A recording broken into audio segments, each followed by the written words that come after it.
Atao, c'est une association qui a été créée en 1999 de la volonté de bénévoles qui souhaitaient accompagner des personnes en situation de fragilité, notamment face à l'emploi, et leur redonner justement une appétence pour un parcours professionnel et une place dans la société.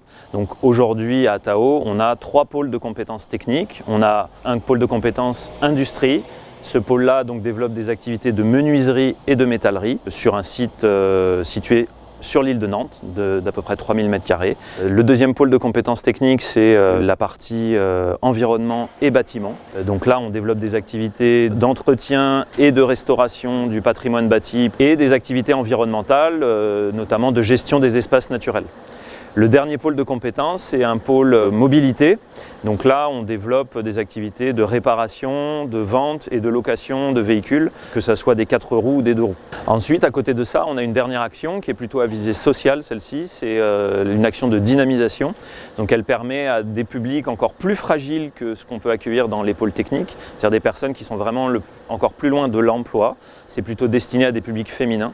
Donc des actions où elles travaillent sur un projet plutôt lié à une ouverture sur la cité ou des projets liés avec d'autres associations sur le champ de l'alimentation, de l'art ou autre. Aujourd'hui, cette association est dénommée Entreprise sociale apprenante. Ça correspond beaucoup plus à ce qu'on est réellement, c'est-à-dire une entreprise avec de l'accueil de salariés, des contrats de travail, un droit du travail, des instances de représentation du personnel, etc. C'est une entreprise d'une certaine manière, c'est-à-dire au sens où on produit. Mais si vous voulez, c'est un vecteur qui permet de faciliter l'accompagnement. C'est pas juste en le disant que les personnes elles arrivent à reprendre confiance en elles et à trouver leur chemin. Donc pour ça, on a des accompagnatrices sociales et professionnelles. On a un service dédié exclusivement à cette question-là, qui travaille aussi toutes les questions de formation et de montée en compétences sur les savoir-être en entreprise et les savoir-faire aussi en entreprise. Donc on va favoriser des gens éloignés, très éloignés de l'emploi, pour être sûr qu'on puisse leur apporter ce dont ils ont besoin. Et l'idée, c'est qu'ils deviennent autonomes. Et c'est le sens de l'accompagnement, c'est-à-dire qu'on ne peut pas accompagner quelqu'un qui n'a pas envie. On répond à un besoin en lien avec un projet professionnel qui est réaliste et réalisable. Donc nous, l'idée, c'est pas qu'on les place, c'est revaloriser, parce que les gens qu'on a chez nous arrivent comme ça en entretien de recrutement. Et l'idée, c'est que quand ils sortent d'Atao, voilà, ils bombent le torse en disant voilà, j'ai un parcours qui fait qui je suis. Et aujourd'hui, voilà, je suis armée pour reconnaître mes compétences, les faire valoir auprès d'un employeur et trouver du travail. Donc moi, c'est Fabrice Aguès et je suis animateur périscolaire et animateur à l'ASH en ce moment, à l'école Nelson Mandela.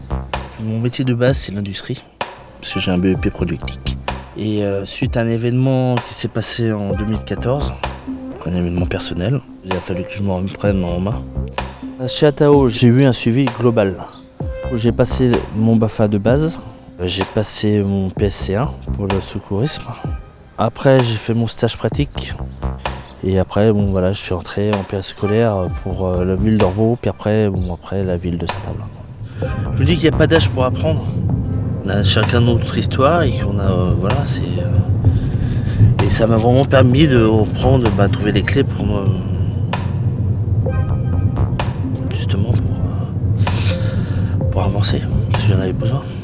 Ce qui est clair, c'est que les gens qui viennent à nous font quand même part lors de l'entretien de recrutement d'un mal-être du fait d'être à l'écart, et que nous on leur dit avec Atao, tu peux revenir dedans. Et ensemble, on peut travailler pour un emploi plus pérenne dans la mesure où tu t'engages à respecter un certain nombre de codes attendus chez nous et demain ailleurs. Dis-nous ce que tu veux pour toi et nous, on est là pour t'accompagner sur ce que tu veux pour toi. Je m'appelle Ahmed Mohamed Bilal, je viens de Soudan et là, actuellement, je travaille chez Airbus. Au début, moi, j'ai demandé la formation des soudures parce que j'ai d'expérience de soudure depuis 10 ans, mais je n'ai pas de diplôme qui me montre que je suis un soudeur. Si tu veux faire quelque chose, c'est à toi de faire, parce que personne ne te donne les choses comme ça. Même si l'Atao ne donne pas les diplômes, il les forme, il donne l'envie pour aller faire la formation. Maintenant, j'ai 3 métiers. J'ai expérience d'ajusteur monteur de 3 ans, j'ai expérience de carrosserie 10 ans, soudure 10 ans. Tout ça, c'est grâce à l'Atao que j'ai. Atao, il ouvre le chemin. Chaque 2-3 mois, je reviens ici parce que je n'oublie jamais Atao. Ah oui. Il y a une grande assiduité, une grande exigence qui est attendue dans les ateliers et ça, c'est une marque de respect. Et vis-à-vis de ce respect-là, quand ces personnes arrivent là, elles nous le rendent bien. Donc notre responsabilité à nous, c'est de donner les conditions optimum de leur épanouissement professionnel et personnel. Depuis cette année, on a lancé une première promotion d'un CQP qui est généraliste et donc qui permet de discerner un diplôme dans cette formation qui est dispensée par l'AFPA. Ce certificat-là tourne autour de 2 livrets supports. Un livret qui est sur les savoir-être et un livret qui est sur les savoir-faire liés à l'activité du chantier, raccroché à un métier. Et l'idée, c'est de mettre à disposition des séances de formation pour ces salariés, de manière à ce qu'ils progressent à la fois sur des compétences de base, mathématiques, français, expression orale, les comportements attendus des entreprises classiques, organiser son poste de travail, la sécurité, etc. Et derrière, on atteste de compétences sur le savoir-faire technique. Sur un parcours de 6-7 mois, normalement, le salarié polyvalent est en capacité de justifier du savoir-faire qu'il a acquis au cours de son contrat. Tout ça, c'est un enjeu de territoire. Aujourd'hui, on est capable de dire que 60% des personnes qui sont passées chez nous, elles ressortent avec un emploi ou une formation qualifiante. Et ça, c'est une super réussite. C'est quelque chose qui était peut-être impensable il y a quelques années dans ces niveaux-là. Et aujourd'hui, c'est la fierté de toute l'équipe. C'est ce qui permet aussi de structurer la culture d'Atao autour de l'équipe de professionnels d'encadrement. Atao, contrairement à ce qu'on pourrait penser, n'est pas un sigle, mais c'est un mot breton qui veut dire toujours. Et donc c'est toujours, on va vers le toujours d'un emploi plus pérenne, etc. C'est ça l'idée qui est à l'origine.